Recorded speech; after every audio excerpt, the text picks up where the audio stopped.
antum muslimun. Wa qala Nabi sallallahu alaihi wasallam, azilu bis salati qabla al-fawti wa azilu bit taubati qabla al-maut. Shadaqallahul azim wa sadaqa rasulul habibul karim. Hadratul mukarramun, para alim, para ulama, para sesepuh dan bini sepuh, wabil khusus yang saya hormati Al-Mukarram Bapak Ustadz Amir Marjaya, yang saya hormati Bapak Ustadz Nursiwan, yang saya hormati Bapak Haji Mulyadi, yang saya hormati orang tua kita, tokoh kita yang lain. Mohon maaf bila saya tata satu persatu. Namun kita doakan mudah-mudahan guru-guru kita, orang tua kita senantiasa diberikan kesehatan oleh Allah Subhanahu wa Ta'ala. Yang saya hormati aparatur pemerintah, alhamdulillah hadir juga bersama-sama dengan kita Pak RW, Bapak Ketua RT. Yang saya hormati sahibul duka keluarga besar almarhum Bapak Suhandi bin Haji Mu'i. Yang saya hormati dan terima kasih saya sampaikan kepada pengatur acara Bapak RT Muhasib yang sudah memberikan waktunya kepada saya. Insya Allah lama-lama Pak RT Muhasib nanti kultum dia. Sekarang baru membawa acara. Sebab saya yakin udah dapat hadis yang baru dia. Makin banyak hadis yang dihafal ya insya Allah nanti bisa kultum kuliah 7 jam. Puji syukur kita panjatkan kehadirat Allah Subhanahu wa Ta'ala. Pada malam hari ini kita semua masih diberikan berbagai macam nikmat dan karunia-Nya sehingga kita bisa hadir di tempat Sohibul Duka. Salawat dan salam mudah-mudahan senantiasa selalu terlimpahkan kepada baginda Nabi besar kita Muhammad sallallahu alaihi wasallam. Bapak-bapak, ibu-ibu, jamaah tahlil yang berbahagia, bersyukur kita kepada Allah malam hari ini kita masih diberikan kesehatan dan kesempatan sehingga kita bisa hadir di rumah Sohibul Duka untuk sama-sama kita berdoa. Mudah-mudahan doa kita dari malam pertama sampai dengan malam yang ketujuh ini dikabulkan oleh Allah Subhanahu wa Ta'ala sehingga almarhum diampuni segala dosanya, dilapangkan di dalam kuburnya, serta keluarga yang ditinggalkan diberikan kesabaran dan keistiqomahan dalam ibadah kepada Allah.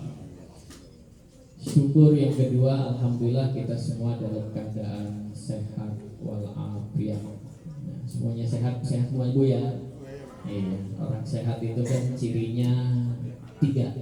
Di orang sehat itu cirinya 3. Ciri orang sehat yang pertama, ciri orang sehat itu doyan makan. Alhamdulillah kalau kita masih doyan makan berarti masih sehat.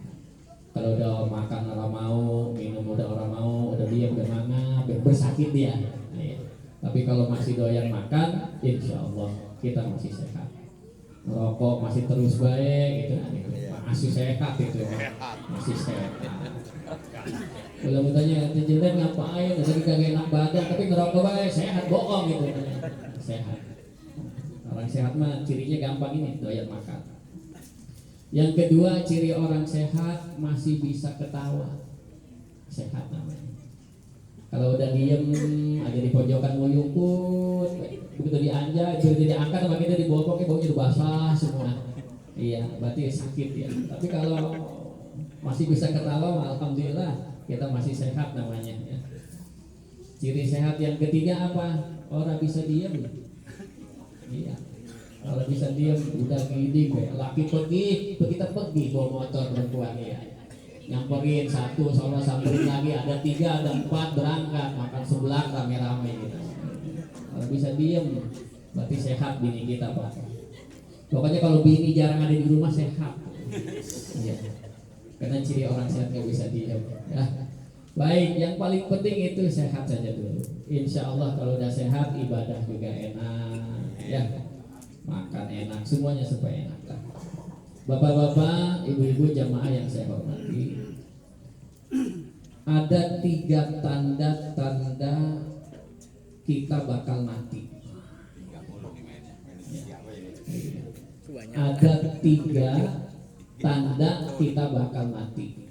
Ini tanda-tanda kita harus tahu nih, harus kenal supaya kita bisa mempersiapkan diri. Kalau kita udah tahu tanda-tandanya, kita bisa siap-siap. Sama seperti kita mules nih perut kita nih. Kita tahu kan ini perut kita mulesnya mules ngapain nih? Kita tahu mules mau buang angin, apa mules mau BAB. Kita tahu mulesnya. Kalau kita nggak tahu mulesnya sama aja mah repot. Iya, dikira buang angin, nggak tahu aja buat baik keluar semua. Makanya beda, makanya kita mesti tahu tanda. Nah, kematian ini memiliki tanda. Salah satu tanda-tanda kita bakal mati itu ada 3. Yang pertama apa Pak RT Juneb? Tanda yang pertama, orang tahu? Tanda-tanda kematian itu yang pertama kulitnya udah peot.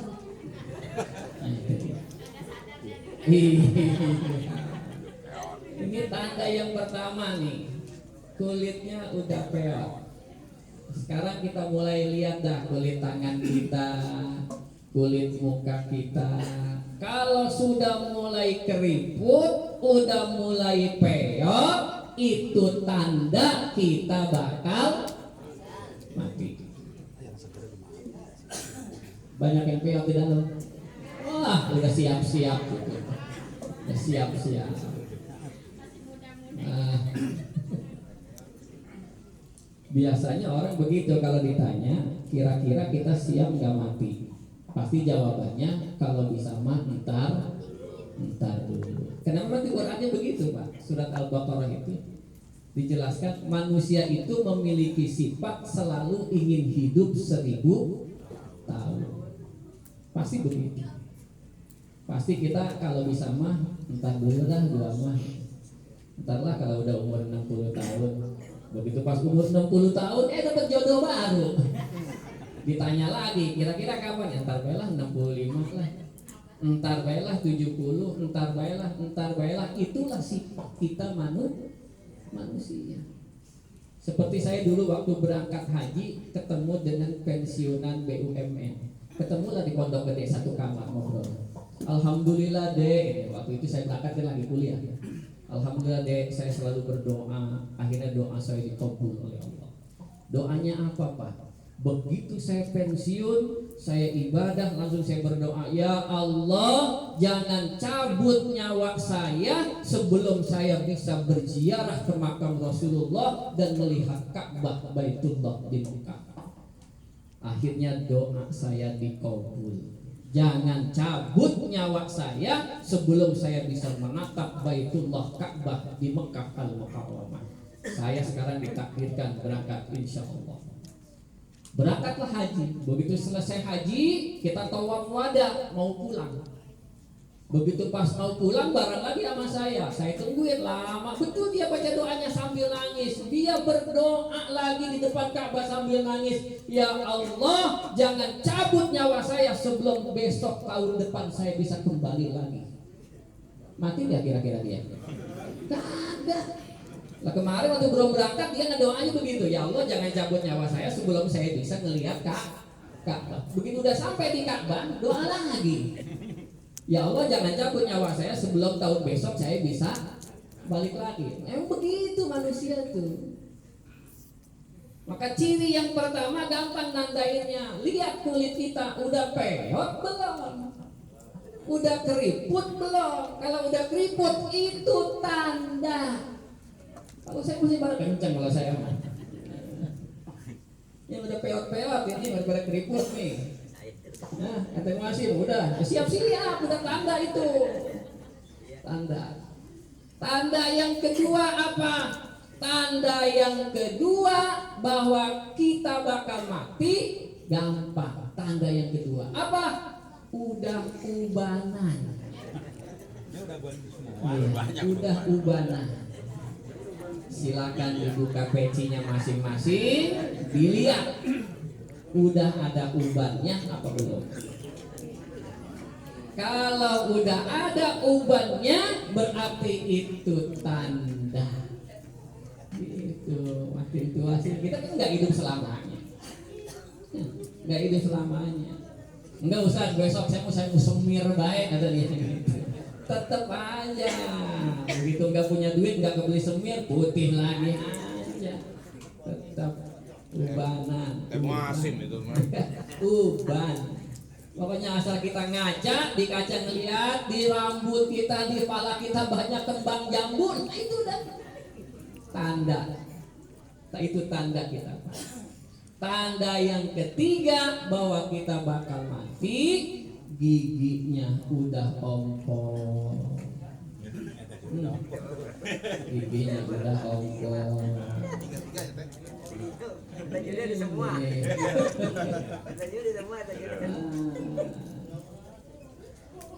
Jadi tanda zohirnya begitu Pak. Lihat diri kita.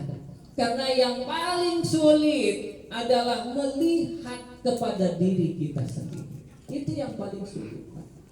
Kalau nilai orang lain itu mudah, gampang. Yang sulit itu adalah menilai diri kita sendiri. Makanya kita kalau nunjuk yang satu ke depan, yang empat ke sini. Yang sulit itu adalah menilai diri kita sendiri ketimbang kalau nilai orang gampang. Oh lihat dong, buset. Dari pertama kuliah subuh orang kelihatan bisa. Ini mah ceritanya. Oh ceritanya. Orang enak jadi. Padahal dia datang cuma duduknya di belakang. Selesai kuliah subuh orang sarapan dia mah langsung pulang. Jadi kagak kelihatan. Benar. Iya, kagak kelihatan. Lebih lama dia mah kagak pernah datang katanya. Enggak boleh begitu. Kenapa? Sebab menilai orang itu lebih mudah. Orang pernah kelihatan ke musola, orang pernah ngaji, nggak pernah datang tahlilan. Nilai orang itu mudah Pak. Kayak kita nonton bola. Kalau kita nonton bola, itu jadi komentator udah enak bener. Berapa kali kalau nonton bola itu pemain bola kita omelin habis Pak. Iya kan?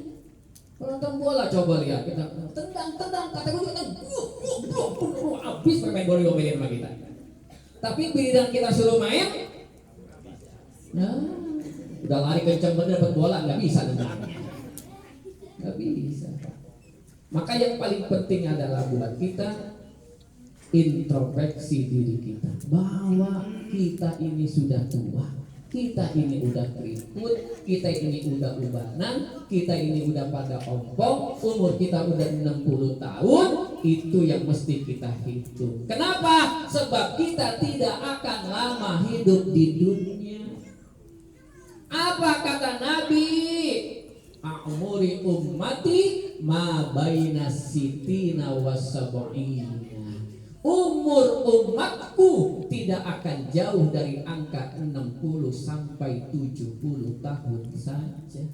Ada yang lebih dari itu, tapi kita bisa hitung. Di lengkong gudang aja kita cari sekarang udah susah nyari yang tua. Kalau zaman-zaman dulu mah kita masih kecil, wah nenek-nenek banyak bener. Engkong-engkong laki-laki banyak bener. Sekarang yang udah susah Pak. Nyari yang tua udah susah. Udah jarang kita bisa hitung.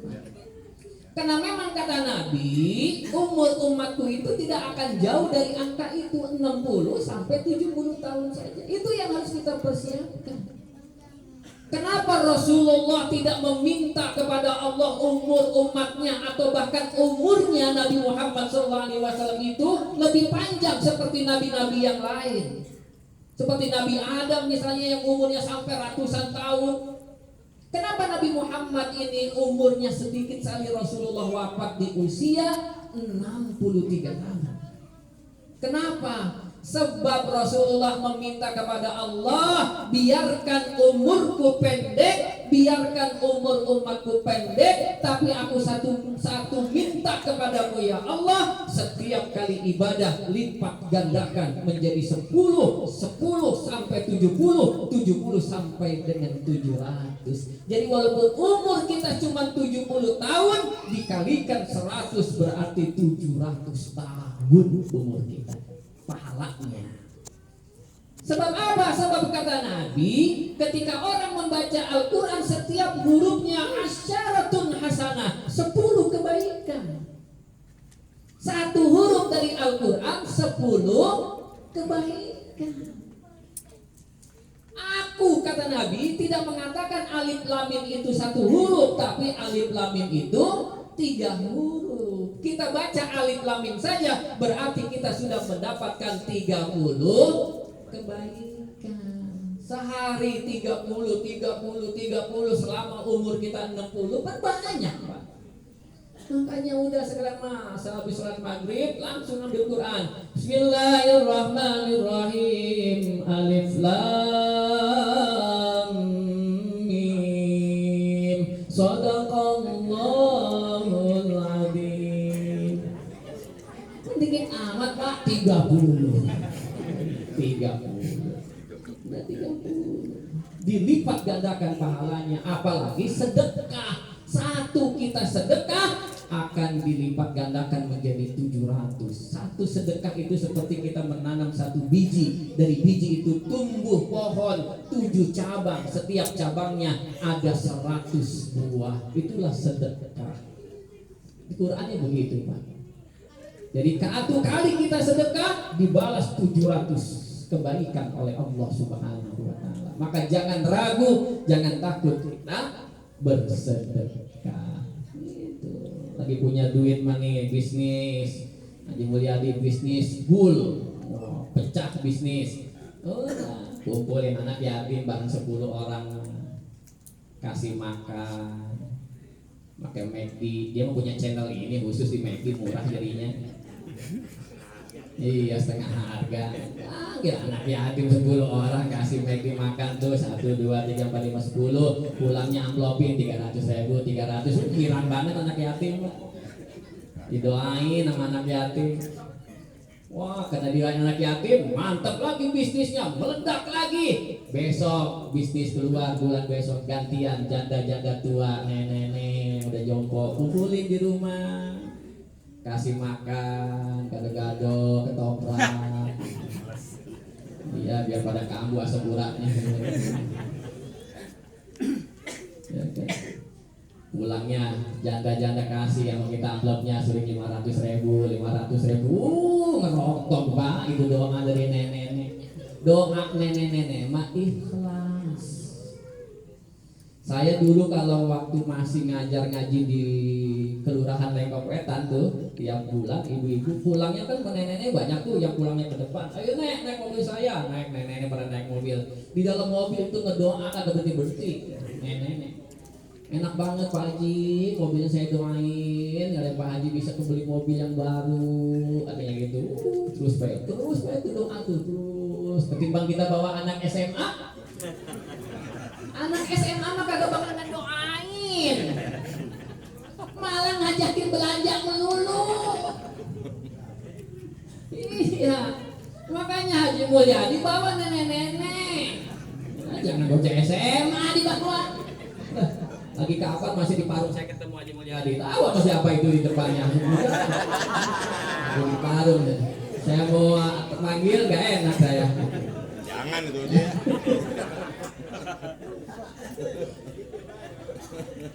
Doain. Sedekah.